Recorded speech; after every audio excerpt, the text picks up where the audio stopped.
विधानसभा चुनाव के ऐलान से पहले ही महाराष्ट्र में कांग्रेस के साथ हो गया बड़ा खेला। जी हां, कांग्रेस में पड़ चुकी है अब ऐसा लग रहा है बड़ी दरार। कांग्रेस के दो विधायकों ने महाराष्ट्र के डिप्टी सीएम से की है मुलाकात। जी हां, कांग्रेस के दो विधायक जिशान सिद्दीकी और हीरामन खोसकर ने उप मुख्यमंत्री अजीत पवार के निवास पर उनसे मुलाकात की है, जिसके बाद लगातार सियासी गलियारों में ये चल रही हैं खबरें कि महाराष्ट्र में जल्द हो सकता है एक बड़ा खेला और कांग्रेस के ये दो विधायक जा सकते हैं अजीत पवार के खेमे में, यानी कि अजीत पवार की एनसीपी का थाम सकते हैं विधानसभा चुनाव से पहले हाथ। देखिए, एक तरफ तो जिशान सिद्दीकी जो हैं वो कल एनसीपी के मंच पर नजर आए थे और आज जो है वो एक और विधायक के साथ यानी कि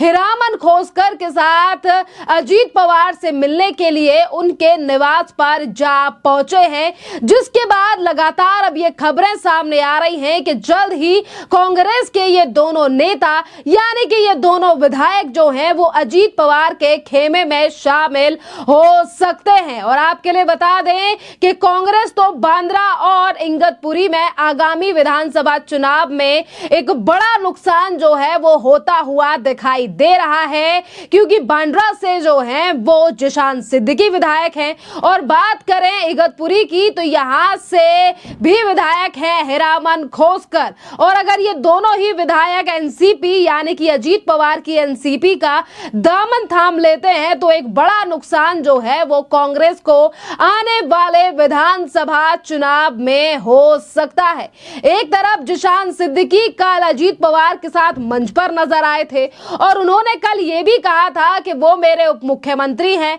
महाराष्ट्र की जनता के लिए वो काफी ज्यादा काम करते हैं, अगर वो मेरे निर्वाचन क्षेत्र में और इससे संबंधित मुद्दों पर यहाँ पर चर्चा या फिर रैली निकालने के लिए आए हैं तो हम उनको समर्थन करने के लिए आए हैं। पर वही देखिए कि एक तरफ तो कल मंच पर नजर आए थे जिशान सिद्दीकी और आज अजीत पवार के साथ बैठक करने के लिए उनके आवास पर भी आज नजर आए हैं और इस बैठक के बाद लगातार सियासी गलियारों में अब ये हवा तेज हो चुकी है कि जल्द ही जिशान सिद्दीकी कांग्रेस को छोड़ अजीत पवार के साथ आ सकते हैं। और आपके लिए बता दें कि जिशान सिद्दीकी जो हैं वो बाबा सिद्दीकी के बेटे हैं, जो कि 6 महीने पहले ही कांग्रेस से अलग हो चुके हैं, कांग्रेस से अपना पद त्याग कर कांग्रेस को छोड़ चुके हैं। और आज बता दें आपके लिए कि एक तरफ तो जिशान सिद्दीकी ने अजीत पवार से मुलाकात की है और मुलाकात के बाद जब मीडिया ने उनसे सवाल पूछे क्या जिशान सिद्दीकी जल्द ही कांग्रेस को छोड़कर अजीत पवार के साथ आएंगे या फिर वो विधानसभा में बागी होकर चुनाव लड़ेंगे, इस पर जिशान सिद्दीकी ने कहा है कि मैं उप मुख्यमंत्री के साथ निर्वाचन क्षेत्र से संबंधित मुद्दों पर चर्चा करने के लिए आया था और विधानसभा चुनाव में उनके विषय और उनके कदम के बारे में पूछे जाने पर भी मैंने उनसे सवाल किया है। और इसी के साथ उन्होंने इस बैठक के बाद कांग्रेस के ऊपर बड़ा हमला बोला है। जी हां, फिर एक बार जो है वो जिशान सिद्दीकी ने अपनी ही पार्टी के ऊपर हमला बोला है और कहा है कि कांग्रेस जो है वो मुझे लगातार दरकिनार कर रही है और अस्पष्ट संदेश जो है वो दे रही है। जब मैं एमवीए में था तो मुझे हमेशा काम करने से रोका जाता था और जो भी वो कहेंगे मैं वही करूंगा, यानी कि आज भी वो पार्टी के कहने पर ही काम करने की बात कह रहे हैं। पर ये उनका ये भी कहना है कि जिस समय पर महाराष्ट्र में एमवीए की सरकार थी उस समय पर भी मुझे काम करने नहीं दिया जा रहा था और आज भी पार्टी जिस तरीके से मुझे इग्नोर कर रही है वो कहे बिना ही कुछ ना कुछ संदेश देने का प्रयास कर रही है। देखिए, आज जिशान सिद्दीकी ने ये बात कही है, ये पहली बार नहीं है बल्कि इससे पहले भी कई बार जिशान सिद्दीकी इस मुद्दे को उठा चुके हैं। कल जब वो अजीत पवार की यात्रा में शामिल हुए तब भी उन्होंने मीडिया के सामने इसी बात को रखा था कि किस तरीके से कांग्रेस जो है वो उन्हें दरकिनार कर रही है। और अगर बांद्रा ईस्ट में कल अजीत पवार की रैली थी, ये सम्मान यात्रा थी, तो यहाँ पर अजीत पवार की इस यात्रा में जिशान सिद्दीकी शामिल हुए। पर उससे पहले कांग्रेस की भी यहाँ पर यात्रा और प्रोग्राम हुए, पर कांग्रेस ने अपने ही विधायक यानी कि जिशान सिद्दीकी को बुलाया नहीं था और उसका भी जिक्र जो है वो कल जिशान सिद्दीकी के द्वारा किया गया। और आपके लिए बता दें कि एक तरफ जिशान सिद्दीकी आज मिले हैं मुख्यमंत्री से, जिसको लेकर लगातार सियासी गलियारों में तो हवा चल ही रही है।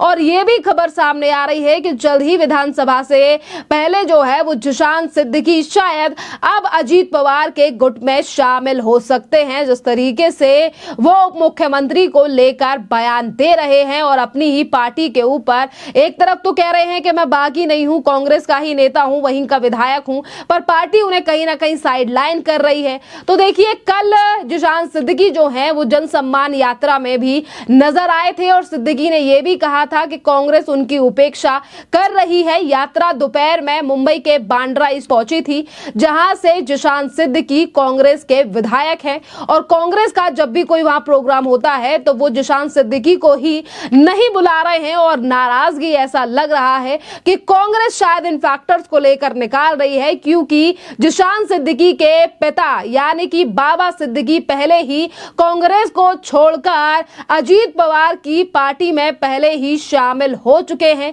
और आपके लिए बता दें कि पिछले महीने राज्य में विधान परिषद के चुनाव हुए थे, उस समय पर भी कांग्रेस के 6 विधायकों ने क्रॉस वोटिंग की थी और ऐसी चर्चा भी थी कि उन 6 विधायकों में जिशान सिद्दीकी का भी नाम शामिल था, जिन्होंने क्रॉस वोटिंग कर एनसीपी यानी कि अजीत पवार की पार्टी का समर्थन किया था इन बीते चुनावों में। जिशान सिद्दीकी ने संवाददाताओं से आज कहा है कि मैं महाराष्ट्र के उप मुख्यमंत्री का स्वागत कर रहा हूं और मैं ये जिम्मेदारी ले रहा हूं क्योंकि उनकी रैली से मेरे विधानसभा क्षेत्र से गुजरेगी। ये तमाम बातें कल जिशान सिद्दीकी के द्वारा कही गई थी और उन्होंने ये भी कहा कि मैं इस अवसर पर सरकार की लाडली बहन योजना के लिए अपना समर्थन जता रहा हूं, क्योंकि इस योजना से हमारे यहाँ की जो महिलाएं हैं उनको बहुत ज्यादा लाभ होगा। और इसी के साथ उन्होंने कहा कि हमारी जगह यानी कि जो उनकी कॉन्स्टिट्यूएंसी है, जो उनका विधानसभा क्षेत्र है, इसके साथ पूरी राज्य की